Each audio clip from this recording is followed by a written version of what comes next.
한국은 세계에서 가장 좋은 위치에 있는 나라입니다. 지구상에서 한국처럼 수질이 훌륭하고 환경이 좋은 나라는 없습니다. 한국 고대의 한국의 조상들이 그곳에 터를 잡은 이유는 바로 한국의 엄청난 환경 덕분입니다. 여기 한국의 환경에 대해 이야기하는 학자들이 있습니다. 한국 역사는 훌륭한 환경과 훌륭한 사람들에 의해 이어져 왔고 그것이 바로 지금의 한국을 만들어냈다며 말하고 있는데요. 한국은 세계에서 수질이 가장 우수한 나라이고 역사적으로도 유럽사보다 우월한 점이 많은데 아직 잘 알려지지 않았다며 주장을 하고 있습니다. 오늘의 사연 시작합니다. 안녕하세요. 저는 미국에서 한국에 대해 23년 동안 연구하고 있는 로건이라고 합니다. 환경에 대해 연구하면서 세계의 역사를 함께 연구하고 있는 학자이죠. 23년 전에는 한국을 그리 주목할 나라라고 생각하지 않았습니다. 사실 당시에는 한국이 중국이나 일본을 따라하는 후진국에 불과하다고 여기고 있었습니다. 하지만 어느 순간부터 저의 이런 생각이 완전히 바뀌게 되었고 그것이 한국을 연구하게 된 결정적인 계기가 되었습니다. 제가 처음 한국을 접한 것은 23년 전 우연히 한국의 역사와 문화를 연구하는 학자들의 논문을 읽게 되면서였습니다. 저는 원래 동아시아 문명에 관심이 많았고 중국과 일본의 역사에 대해 꽤 많은 연구를 진행하고 있었습니다. 하지만 한국에 대해서는 그다지 깊은 관심을 가지지 않았고 단순히 두 나라 사이에 낀 작은 나라 정도로만 생각하고 있었습니다. 그러던 중 한 역사 자료에서 한국의 삼국시대에 대한 기록을 접하게 되었고 그것이 저의 첫 번째 충격이었습니다. 한국의 삼국시대는 중국이나 일본과는 비교할 수 없을 정도로 치열한 전쟁과 외교가 이루어졌던 시기였으며 각 왕국들은 강력한 군사력과 문명을 바탕으로 독자적인 정체성을 확립하고 있었습니다. 특히 고구려의 기계와 신라의 전략, 백제의 문화적 세련됨은 제가 기존에 알고 있던 동아시아 역사와는 전혀 다른 모습이었습니다. 그 후 저는 한국에 대한 연구를 본격적으로 시작했고 한국이 단순히 중국과 일본의 영향을 받은 나라가 아니라 독자적인 역사를 가지고 있으며 오히려 동아시아 문명에서 중요한 역할을 했다는 사실을 깨닫게 되었습니다. 고려와 조선의 정치 시스템, 성리학의 발전, 그리고 무엇보다도 시민의식과 민주주의의 뿌리가 상당히 오래되었다는 점이 매우 인상적이었습니다. 유럽에서도 절대 왕정이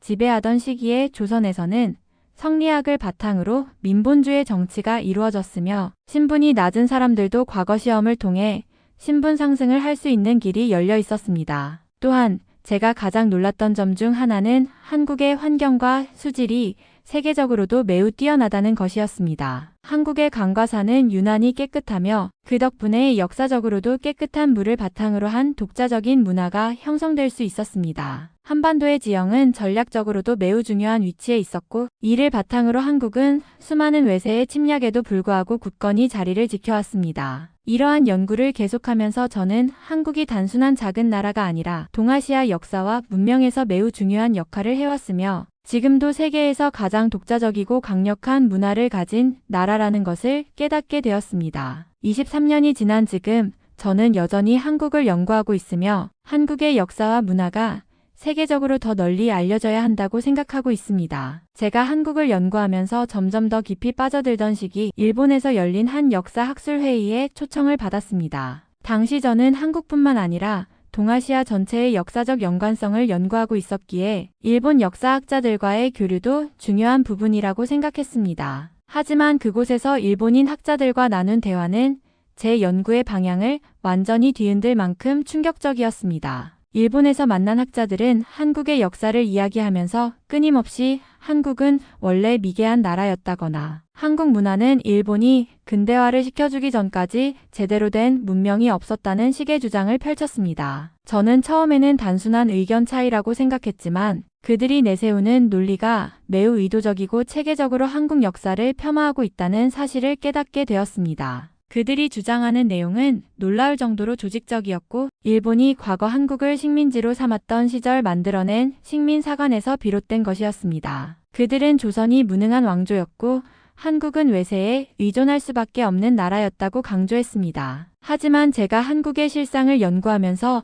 알아낸 내용과는 완전히 달랐습니다. 예를 들어 그들은 일본이 한국의 근대 문명을 전파했다는 식으로 말했지만 조선은 이미 세계적으로도 손꼽히는 수준의 과학과 행정 시스템을 갖추고 있었습니다. 세종대왕 시대에 천문학과 의학, 수많은 발명품, 그리고 체계적인 행정제도는 유럽에도 뒤처지지 않는 수준이었으며 일본보다도 훨씬 앞선 문명을 유지하고 있었습니다. 오히려 일본은 메이지 유신 이전까지 한국과 중국의 영향을 받아왔던 나라였으며 그들이 말하는 한국이 일본을 따라 했다는 주장은 역사적 사실과 전혀 맞지 않는 것이었습니다. 또한 일본 학자들은 고대 한국과 일본의 관계를 왜곡하는 데에도 열을 올렸습니다. 그들은 백제가 일본의 문화를 전파했다는 사실을 인정하면서도 마치 일본이 한국보다 우월한 위치에 있었던 것처럼 서술하려 했습니다. 하지만 저는 이미 연구를 통해 백제가 일본의 초기 문명 형성에 결정적인 역할을 했다는 것을 알고 있었습니다. 일본의 고대 문자는 백제에서 전해졌고 일본 왕실의 뿌리에도 백제 왕족과 관련된 흔적이 남아 있었습니다. 이 학술 회의를 계기로 저는 일본의 역사 연구가 상당 부분 의도적으로 왜곡되어 있으며 일본 정부와 일부 역사학자들이 조직적으로 한국 역사를 폄하하고 있다는 사실을 명확히 깨닫게 되었습니다. 특히 일제강점기 동안 일본이 한국의 역사를 체계적으로 지우고 조작된 역사를 교육했던 흔적이 지금까지도 남아있다는 점이 경악스러웠습니다. 이후 저는 더욱 적극적으로 한국의 역사를 연구하기로 마음먹었고 한국에서 직접 연구자료를 찾아 나섰습니다. 일본에서 보았던 그들의 왜곡된 주장과는 달리 한국은 오랜 역사 동안 독자적인 문명과 문화를 꽃피웠으며 외세의 침략에도 불구하고 스스로의 힘으로 나라를 지켜온 강한 민족이었습니다. 이 경험은 저에게 한국 연구를 지속해야 할 확신을 주었고 이후 저는 일본의 식민사관이 어떻게 조작되었는지를 연구하는 데도 많은 시간을 할애하게 되었습니다. 지금도 여전히 세계 곳곳에서 한국 역사를 왜곡하려는 시도가 이어지고 있지만 저는 한국의 진실한 역사를 알리는 것이야말로 연구자로서 해야 할 가장 중요한 일이라고 생각합니다. 몇 달 전 저는 세계환경학회에 초청을 받았습니다. 원래 역사학을 연구하는 제게 환경학회는 다소 낯선 분야처럼 보일 수도 있었지만 사실 저는 오래전부터 역사와 환경의 관계에 깊은 관심을 가져왔습니다. 환경이 인류 문명의 형성과 발전에 미친 영향을 연구하면서 특히 한국이 지리적으로나 생태적으로 얼마나 뛰어난 조건을 갖춘 나라인지 더욱 확신하게 되었기 때문입니다. 학회에서 저는 역사와 환경의 상관관계라는 주제로 발표를 하게 되었습니다. 전 세계의 환경학자와 역사학자들이 모인 자리였기에 저는 단순히 한국을 소개하는 것이 아니라 한국의 환경이 어떻게 그 역사와 문화에 영향을 미쳤는지를 학문적으로 증명하는 데 집중했습니다. 저는 먼저 한국의 지형적 특성에 대해 설명했습니다. 한반도는 삼면이 바다로 둘러싸여 있으며 내륙에는 높은 산맥이 자리하고 있어 외세의 침략을 방어하는 데 유리한 구조를 갖추고 있습니다. 실제로 고구려, 백제, 신라 같은 삼국이 장기간 독립적인 국가를 유지할 수 있었던 것은 이 지형 덕분이었습니다. 중국 대륙에서 강력한 제국들이 등장할 때마다 동아시아의 많은 나라들이 정복되었지만 한국은 지형적인 이점을 바탕으로 수많은 외세의 침략을 막아낼 수 있었습니다. 또한 저는 한국의 수자원이 역사적으로 얼마나 중요한 역할을 했는지도 강조했습니다. 한국은 전 세계적으로도 수질이 우수한 나라 중 하나이며 이는 단순한 환경적 요인이 아니라 역사적 발전과도 깊은 연관이 있었습니다. 예를 들어 조선시대에는 깨끗한 물을 이용한 한약 제조가 발달했으며 양반 계층이 청결을 중시하는 문화가 자리 잡게 되었습니다. 조선시대의 한옥 구조를 보면 집안에 우물을 두거나 깨끗한 물을 효과적으로 활용할 수 있도록 설계된 경우가 많았습니다. 한국의 물 문화는 단순히 생활 속에서만 중요한 것이 아니라 정치와 사회 구조에도 큰 영향을 미쳤습니다. 조선시대의 관리들은 수자원을 철저히 관리하는 시스템을 구축했으며 홍수와 가뭄을 대비한 수리시설을 체계적으로 운영했습니다. 세계적으로도 이렇게 일찍부터 수자원 관리가 발달한 국가는 많지 않습니다. 또 하나, 저는 한국의 산림 관리에 대해 이야기했습니다. 조선 후기에 한때 벌목으로 인해 산림이 황폐해지는 위기가 있었지만 국왕과 지식인들은 이를 해결하기 위해 적극적으로 조림 사업을 추진했습니다. 이것이 바로 세계적으로도 유례를 찾기 어려운 국가적 산림 복원 사업의 시작이었으며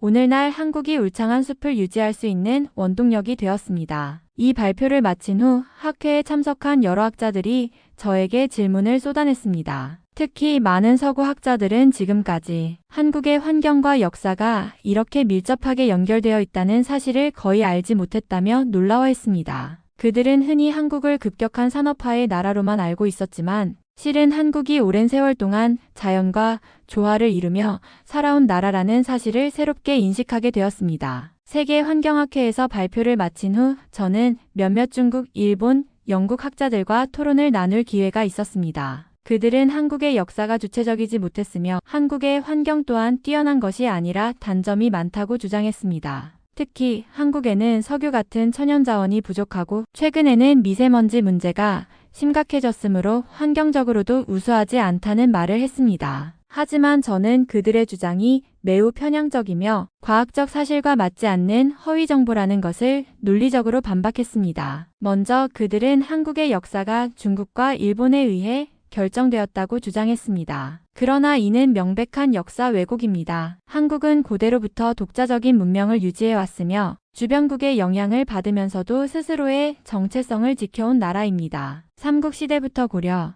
조선에 이르기까지 한국은 오히려 주변국들보다 체계적인 정치제도를 확립했고 특히 조선은 유교를 바탕으로 한 선진적인 관료제와 과거 시험 제도를 운영하며 세계적으로도 유례없는 안정적인 국가 체계를 구축했습니다. 특히 조선의 정치 시스템은 유럽보다도 진보적이었습니다. 영국은 산업혁명 이전까지만 해도 철저한 계급사회였고 일본은 막부 체제가 존속하며 근대적 국가 체제를 갖추지 못했습니다. 반면 조선은 철저한 실력주의를 바탕으로 과거 시험을 통해 신분을 초월한 인재를 등용하는 등 상당히 민주적인 요소를 갖춘 사회였습니다. 이러한 점에서 한국이 주변국의 지배를 받았다는 주장은 전혀 근거가 없는 것입니다. 다음으로 그들은 한국이 환경적으로 우수하지 않다는 주장을 펼쳤습니다. 한국에 석유가 없다는 점을 들며 환경적으로 열세에 있다고 했는데 사실 이것이야말로 한국이 더욱 우수한 환경을 유지할 수 있었던 이유 중 하나입니다. 석유나 석탄이 풍부한 지역은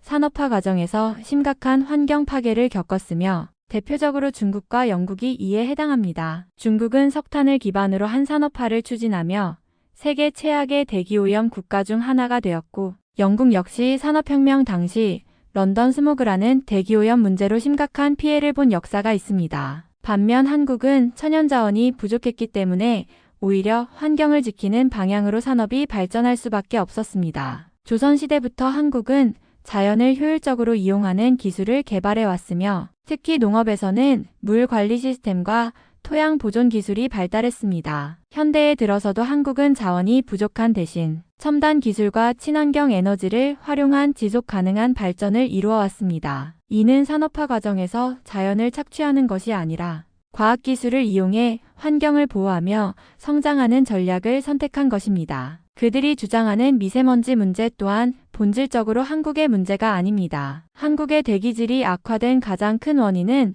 중국에서 발생하는 초미세먼지입니다. 세계 여러 연구기관의 분석에 따르면 한국의 미세먼지 원인의 3050%가 중국에서 넘어오는 오염물질 때문이라는 것이 밝혀졌습니다. 실제로 한국은 자체적인 대기질 개선을 위해 엄청난 투자를 해왔으며 선진국에서도 보기 어려운 미세먼지 저감 정책을 적극적으로 시행하고 있습니다. 이에 반해 중국은 산업화 과정에서 환경을 전혀 고려하지 않았고 지금도 대규모 석탄 발전소를 가동하며 심각한 대기오염을 유발하고 있습니다. 일본 역시 과거 공업화 과정에서 환경오염을 심각하게 경험한 바 있으며 대표적으로 미나마타병 같은 공해병이 발생할 정도로 환경 파괴가 극심했습니다. 또한 일본은 후쿠시마 원전 사고 이후 방사능 오염수를 바다에 방류하며 국제사회의 비판을 받고 있습니다. 오히려 이런 문제를 일으킨 국가들이 한국의 환경을 비판하는 것은 어불성설입니다. 저는 이와 같은 논리적인 반박을 통해 한국의 환경과 역사에 대한 그들의 허위 주장이 얼마나 근거 없는 것인지 설명했습니다. 결국 그들 중 일부는 더 이상의 반박을 하지 못했고 몇몇 학자들은 한국에 대한 연구가 부족했음을 인정하기도 했습니다. 그런데 중국 학자들은 한국의 미세먼지 문제를 거론하며 미세먼지가 한국의 수질까지 오염시켰다고 주장했습니다. 또한 그들은 양쯔강이 세계 최고의 수질을 자랑하는 강이며 한국의 하천보다 훨씬 깨끗하다고 말했습니다. 그러나 이는 전혀 사실과 맞지 않는 주장입니다. 오히려 한국의 수질이 중국보다 훨씬 우수하다는 것은 이미 수치적으로 증명된 사실입니다. 먼저 중국의 환경 문제를 객관적으로 살펴보면 중국은 전 세계에서 가장 심각한 수질 오염을 겪고 있는 나라 중 하나입니다. 세계은행과 유엔 환경계획의 보고서에 따르면 중국의 강과 호수의 80% 이상이 중고도 오염 상태이며 양쯔강과 황하강의 상당 부분이 인간이 직접 사용할 수 없는 수준으로 오염되었습니다. 특히 양쯔강은 중국의 공업지대를 관통하는데 이 과정에서 각종 화학 폐수와 산업 폐기물이 지속적으로 유입되고 있습니다. 반면 한국의 주요 하천은 세계적으로도 수질 관리가 가장 철저하게 이루어지는 곳 중 하나입니다. 국립환경과학원의 수질환경연보에 따르면 한강, 낙동강, 금강, 영산강 등 한국의 4대 강 대부분이 WHO에서 정한 음용 가능 수준의 수질을 유지하고 있습니다. 특히 서울을 흐르는 한강은 대도시를 관통하는 강 중에서도 세계적으로 손꼽히는 깨끗한 강으로 평가받고 있으며 실제로 한강에서 잡히는 어류종 다양성도 꾸준히 증가하고 있습니다. 중국 학자들이 주장하는 양쯔강의 세계 최고의 수질이라는 이야기는 터무니없는 과장입니다. 최근 발표된 중국 자체 환경보고서에서도 양쯔강 유역의 상당수가 중금속 오염과 미세 플라스틱으로 심각한 영향을 받고 있으며 중국 내부에서도 이를 해결하기 위한 대책이 시급하다는 논의가 진행 중입니다. 그런데 더욱 중요한 것은 사실 중국 영토의 상당 부분이 본래 한국의 본거지였다는 점입니다. 고조선 시대만 해도 한반도뿐만 아니라 현재의 중국 랴오닝성, 헤이룽장성, 지린성, 심지어 산둥반도 일부까지 고조선의 영향권에 속했습니다. 이를 증명하는 유물과 기록은 수없이 많습니다. 고조선은 매우 정교한 치수 기술을 보유하고 있었습니다. 중국 기록에도 고조선은 홍수를 예방하기 위해 저수지를 만들고 물길을 다스리는 능력이 탁월했다는 내용이 남아 있습니다. 이는 한국인이 환경을 지속적으로 관리해 온 역사가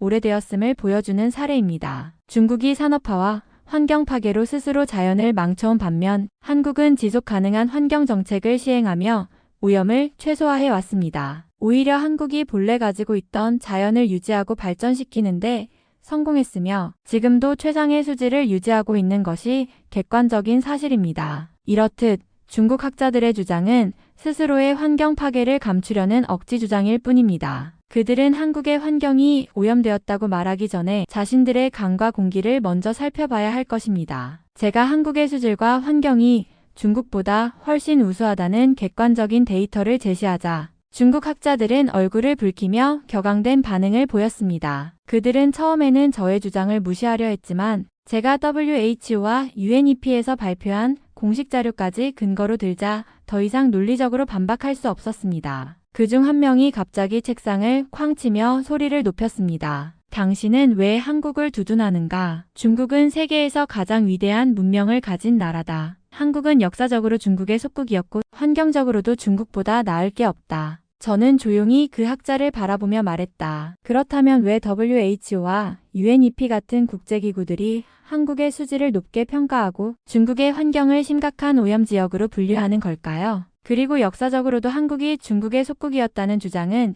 이미 학계에서 반박된 허구인데 아직도 그런 주장을 고집하십니까? 그러자 또 다른 학자가 비웃으며 끼어들었다. 한국은 석유도 없고 천연자원도 부족한 나라야. 그런 나라가 어떻게 환경적으로 우수하다는 거지? 한국은 자체적으로 생존할 수도 없는 나라다. 저는 잠시 미소를 지으며 대답했다. 그렇다면 한국보다 천연자원이 풍부한 중국이 왜 환경적으로 훨씬 더 열악할까요? 오염된 강과 황폐해진 땅, 극심한 대기오염은 모두 자원을 효율적으로 관리하지 못했기 때문입니다. 한국은 자원이 부족하기 때문에 오히려 더 효율적으로 환경을 관리하고 지속 가능한 시스템을 구축해왔습니다. 중국이 가진 풍부한 자원을 제대로 활용하지 못하고 있는 건 본인들이 가장 잘 알지 않습니까? 그 말을 듣자 중국 학자들은 더 이상 반박할 말을 찾지 못하고 서로 얼굴을 마주보며 당황해했습니다. 그러나 일부 학자들은 여전히 저를 공격하려 했습니다. 당신은 친한파인가? 왜 중국을 깎아내리고 한국을 옹호하는 거지? 저는 차분한 목소리로 답했습니다. 저는 학자로서 사실을 말할 뿐입니다. 중국이 환경 문제를 개선하려면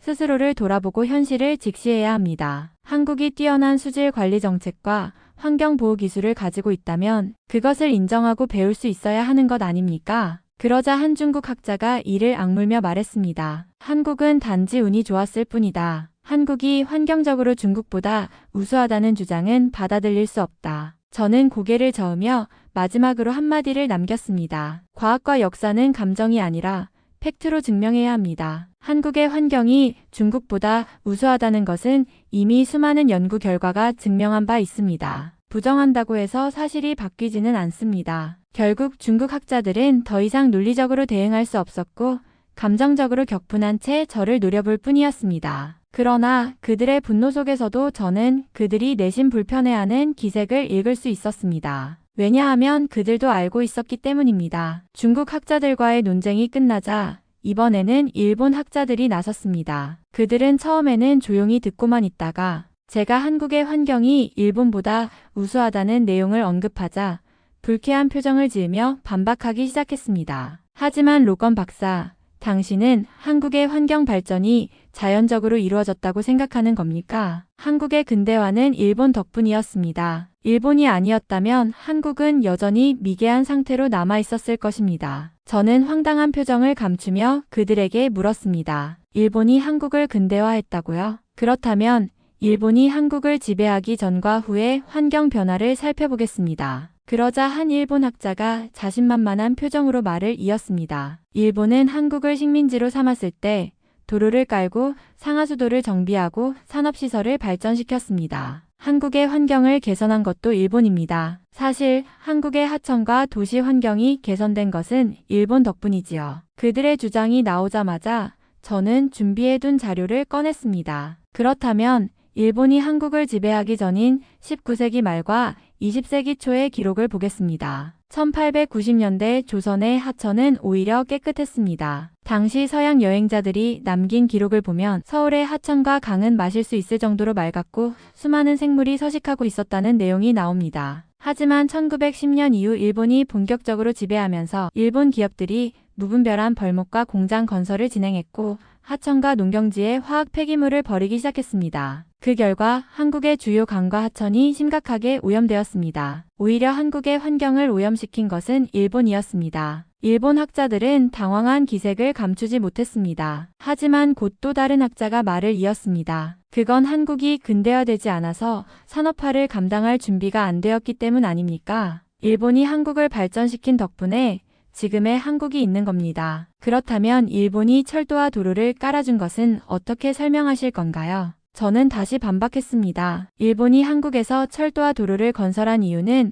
한국을 발전시키기 위해서가 아닙니다. 철도와 도로의 주요 목적은 일본의 전쟁 물자를 수송하고 한국의 자원을 일본 본토로 빼돌리기 위해서였습니다. 실제로 당시 건설된 철도의 80% 이상이 일본이 필요한 군수품과 쌀, 광물을 일본으로 보내기 위해 만들어졌습니다. 일본이 한국을 위한 근대화를 했다면 왜 조선인들이 그 시설을 자유롭게 이용하지 못했을까요? 왜 조선인들의 생활은 오히려 악화되었을까요? 이 말을 듣자 일본 학자들은 서로를 바라보며 침묵했습니다. 그러나 곧 또 다른 사람이 불쾌한 얼굴로 말했습니다. 그렇다 하더라도 한국이 현대적인 환경보호 정책을 도입할 수 있었던 건 일본이 서양식 시스템을 전해줬기 때문입니다. 일본이 없었다면 한국은 여전히 후진국이었을 겁니다. 저는 한숨을 쉬며 대답했습니다. 일본이 한국을 지배했던 35년 동안 한국은 오히려 환경적으로 더 큰 피해를 보았습니다. 한국의 산림이 황폐해진 것도 일제강점기 대규모 벌목 때문이었고 하천이 오염된 것도 일본 기업들이 산업 폐수를 무분별하게 방류한 것이 원인이었습니다. 그러나 일본이 떠난 후 한국은 세계에서 가장 성공적인 환경 복구를 이뤄냈습니다. 1970년대부터 한국 정부는 대대적인 산림 복원 사업을 추진했고 1980년대부터 수질 정화 정책을 적극적으로 도입하여 현재 한강, 낙동강 등 주요 하천을 세계적 수준으로 개선했습니다. 만약 일본이 정말로 한국을 발전시킨 것이 맞다면 왜 일본이 떠난 후에야 한국이 진정한 발전을 이루었을까요? 일본 학자들은 더 이상 반박할 말을 찾지 못했습니다. 일부는 고개를 숙였고 일부는 억울한 표정을 지으며 말없이 자리를 떠났습니다. 저는 그들의 반응을 보며 다시 한번 확신했습니다. 진실은 언제나 팩트에 기반해야 한다는 것을. 일본이 주장하는 근대화론은 결국 식민 지배를 미화하려는 허구일 뿐이며 한국은 스스로의 힘으로 환경을 지켜내고 발전을 이루어왔다는 사실을 다시 한번 증명한 순간이었습니다. 일본 학자들과의 논쟁이 끝난 후 저는 깊은 생각에 잠겼습니다. 오랜 세월 동안 학계에서 한국의 역사가 얼마나 왜곡되어 왔는지 그리고 그것이 얼마나 깊이 뿌리내려 있는지를 다시금 깨닫게 되었습니다. 저는 단순히 책과 논문을 통해 연구하는 것만으로는 한계가 있다는 사실을 알았습니다. 직접 가서 보고 듣고 느껴야 했습니다. 사실 저는 10년 전부터 한국을 방문하려고 했습니다. 하지만 연구와 강연으로 바쁜 나날을 보내다 보니 그 계획은 늘 미뤄졌습니다. 시간이 흐를수록 한국에 대한 연구는 깊어졌지만 정작 한국의 현재를 제 눈으로 직접 확인할 기회는 갖지 못했습니다. 그러던 중 얼마 전 세계 환경학회에서 논문을 발표하며 확신이 들었습니다. 한국의 환경은 단순히 경제 성장의 부산물이 아니라 철저한 계획과 시민들의 노력, 그리고 자연을 존중하는 철학이 만들어낸 결과라는 것을요. 그 이야기를 하며 저는 한 가지 결심을 했습니다. 이제는 더 이상 미루지 말고 직접 한국을 찾아가야겠다고요. 결심을 하고 나니 마음이 설렜습니다. 저는 오래전부터 한국의 자연환경을 직접 보고 싶었습니다. 연구를 통해 접했던 맑은 강과 푸른 산, 도심 속에서도 자연과 조화를 이루는 모습들을 직접 확인하고 싶었습니다. 특히 한국의 숲이 어떻게 복원되었는지, 그리고 한강과 낙동강이 어떻게 다시 깨끗해졌는지를 제 눈으로 보고 싶었습니다. 비행기 티켓을 예약하고 일정을 짜면서 오랜만에 여행 가방을 꾸렸습니다. 10년 동안 미뤄왔던 한국 방문이 이제야 현실이 되려 하니 가슴이 두근거렸습니다. 과거의 기록 속에서만 보았던 그곳을 실제로 걸으며 사진을 찍고 연구해온 내용과 비교해보고 싶었습니다. 이제야 한국을 가게 되는구나. 그 생각만으로도 마음이 벅차올랐습니다. 한국에 도착한 순간부터 저는 압도되었습니다. 공항에서 나와 도심으로 이동하는 길목에서도 깨끗한 거리와 질서정연한 모습에 감탄했지만 무엇보다도 제가 감동한 것은 한국 곳곳에 남아있는 역사적 흔적들이었습니다. 미국처럼 역사가 짧은 나라에서는 보기 힘든 수백 년 된 문화재들이 도시와 자연 속에 자연스럽게 어우러져 있었습니다. 현대적인 건물들 사이에서도 구군과 전통 가옥이 조화를 이루며 존재하고 있었고, 도심을 벗어나니 오래된 돌담길과 한옥마을이 그대로 보존되어 있었습니다. 저는 곧장 경복궁을 찾았습니다. 책과 사진으로만 보던 그곳을 직접 마주하니 감회가 새로웠습니다. 수백 년의 세월을 견디며 남아있는 건축물과 그 속에서 여전히 살아 숨쉬는 전통이 신기했습니다. 정교하게 짜인 목조 구조물과 기와 지붕, 그리고 그 주변을 감싸고 있는 아름다운 조경을 보면서 한국의 선조들이 자연을 해치지 않으면서도 조화롭게 환경을 가꿔온 방식을 실감할 수 있었습니다. 그 후 저는 한양도성을 따라 이어지는 옛길을 걸어보았습니다. 조선시대 사람들이 걸었던 길을 직접 밟고 걸으며 과거와 현재가 맞닿아 있는 듯한 기분이 들었습니다. 수백 년 동안 같은 자리에 있었던 돌담길을 따라 걷다 보니 이 길을 걸었던 사람들의 이야기가 들려오는 듯 했습니다. 도심을 벗어나 자연 속으로 들어가자 더욱 놀라운 풍경이 펼쳐졌습니다. 몇백 년을 버텨온 거대한 느티나무들이 마을 곳곳을 지키고 있었고, 보호수로 지정된 녹어수들이 오랜 세월을 견뎌내며 뿌리를 깊이 내리고 있었습니다. 저는 이 나무들을 바라보며 생각했습니다. 자연과 인간이 어떻게 함께 공존할 수 있는지를, 그리고 그것이 한국에서는 오래전부터 당연하게 여겨져 왔다는 사실을요. 한국의 자연과 역사는 따로 존재하는 것이 아니었습니다. 이곳에서는 수백 년 된 고목과 돌담길, 고군과 강줄기가 하나의 흐름 속에서 함께 살아가고 있었습니다. 저는 이 모든 것을 직접 보면서 역사와 환경에 대해 더 깊이 공부해야겠다는 결심을 하게 되었습니다. 한국의 자연과 전통이 어떻게 함께 보존되어 왔는지, 그리고 그것이 오늘날의 환경과 어떤 연관이 있는지를 연구하고 싶어졌습니다. 한국에서의 일주일이 지나면서 저는 점점 더 많은 것들을 깨닫게 되었습니다. 아름다운 자연과 풍부한 역사적 유산을 마주할 때마다 감동을 느꼈지만, 한편으로는 현실적인 문제들이 제 눈에 들어오기 시작했습니다. 그 중에서도 가장 눈에 띄었던 것은 바로 중국에서 날아오는 황사와 미세먼지였습니다. 하루는 날씨가 흐리고 탁한 공기가 제 코와 입을 자극했습니다. 하늘은 뿌옇게 흐려졌고 기분이 무겁게 느껴졌습니다. 한국에 있는 동안 여러 번 미세먼지나 황사를 겪었고,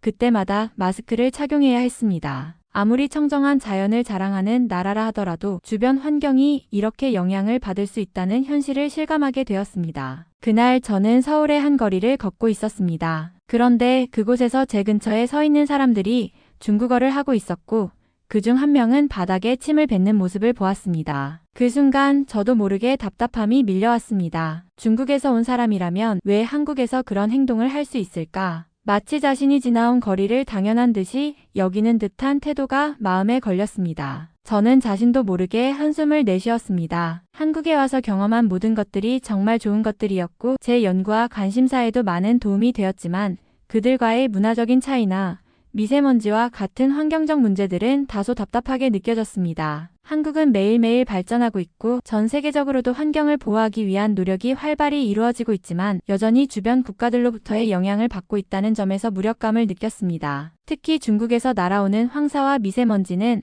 한국의 청정 환경을 위협하는 요소 중 하나로 그 문제를 해결하기 위한 방법에 대해서도 더 많은 연구와 대책이 필요하다는 생각이 들었습니다. 그럼에도 불구하고 한국 사람들의 인내와 노력이 얼마나 대단한지 다시 한번 느꼈습니다. 그들이 이 문제를 해결해 나가며 더욱 나은 환경을 만들기 위해 애쓰는 모습은 매우 인상적이었습니다. 그렇기에 저는 이러한 현실을 마주하면서도 한국의 미래가 밝다고 느꼈습니다. 그리고 그날 저는 서울의 독립문 근처에서 사진을 찍고 있었습니다. 그곳은 한국의 역사적인 장소로 제 눈에 모든 것들이 특별하게 다가왔습니다. 그 순간 한 남자가 다가와 저에게 말을 걸었습니다. 그의 옷차림에서 미국인이라는 것을 알 수 있었고 그는 자신이 한국으로 이민 온 미국인이라고 소개했습니다. 안녕하세요. 이곳에서 사진을 찍고 계신가요?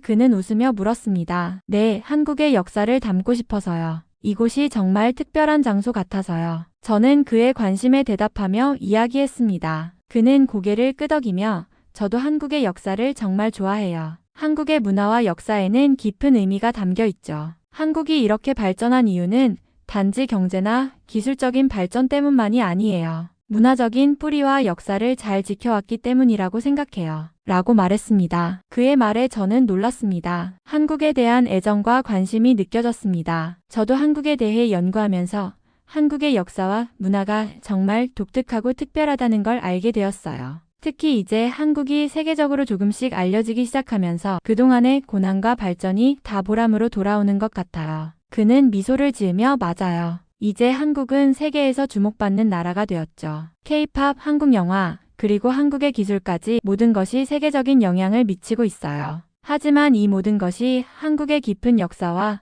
문화적 뿌리에서 비롯된 것이라고 생각해요. 한국인들은 그들의 전통과 문화를 사랑하고 그것을 현대와 결합시켜 세계와 소통하고 있죠. 그의 말에 저는 더욱 깊이 공감했습니다. 사실 한국이 이제야 세계적으로 주목받고 있다는 사실이 저에게는 큰 보람으로 다가왔습니다. 저는 과거에는 한국이 그리 주목받지 못한 나라였다고 생각했었지만 이제는 그 역사가 조금씩 세상에 알려지고 있다는 사실에 큰 기쁨을 느꼈습니다. 정말 그렇습니다. 한국의 문화와 역사는 이제 세계에서 인정받고 있고 그런 변화를 목격하는 것이 정말 감사하게 느껴져요. 저는 그와의 대화에서 큰 위안을 얻었습니다. 그가 말한 것처럼 한국은 이제 과거의 고난을 딛고 세계적인 문화 강국으로 자리 잡아가고 있습니다. 그 변화의 일부분이 제가 한국에서 직접 보고 연구하는 내용들 중 하나라는 사실이 너무나 자랑스러웠습니다. 그리고 그는 잠시 생각에 잠기더니 저에게 한국에서 겪은 한 이야기를 꺼냈습니다. 사실 한국에서 처음 왔을 때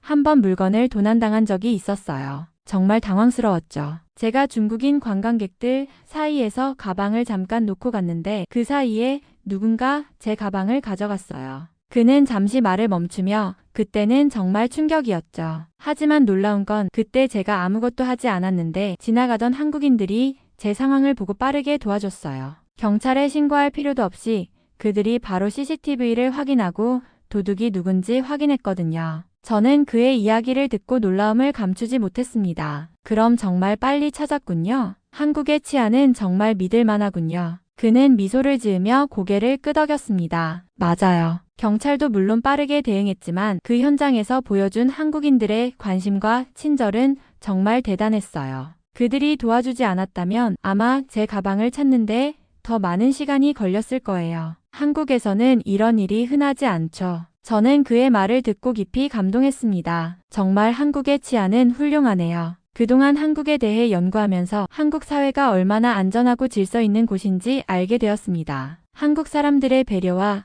상호 신뢰가 만들어낸 결과가 아닐까 싶어요. 그는 고개를 끄덕이며 맞아요. 한국은 치안이 뛰어난 나라 중 하나예요. 그리고 그건 단순히 경찰의 역할만이 아니라 사람들 간의 상호 신뢰와 관심 덕분에 가능한 일이죠. 저는 그걸 직접 경험한 사람으로서 정말 감사하게 생각해요. 그의 이야기를 들으며 저는 한국의 안전하고 질서 있는 환경에 대해 더욱 확신을 가지게 되었습니다. 한국이 세계적인 문화 강국으로 성장하면서 그 바탕에 깔린 사회적 안전망과 사람들 간의 따뜻한 배려가 얼마나 중요한 역할을 하는지 느꼈습니다. 아마 한국은 앞으로 세계적으로 더 우수한 나라가 될 것이며 세계에서 가장 위대한 나라가 될 것임이 틀림없습니다. 미국에서는 여러 계층 간 사회 문제들이 표면적으로 드러나고 있지만 한국은 내부적으로 계속 소통하고 해결하는 모습을 보이고 있죠. 그리고 치안이 위험한 지역이나 위험하다고 알려진 곳 또한 없는 나라입니다. 수질이 맑은 만큼 국민들의 의식 수준이나 생활 여건,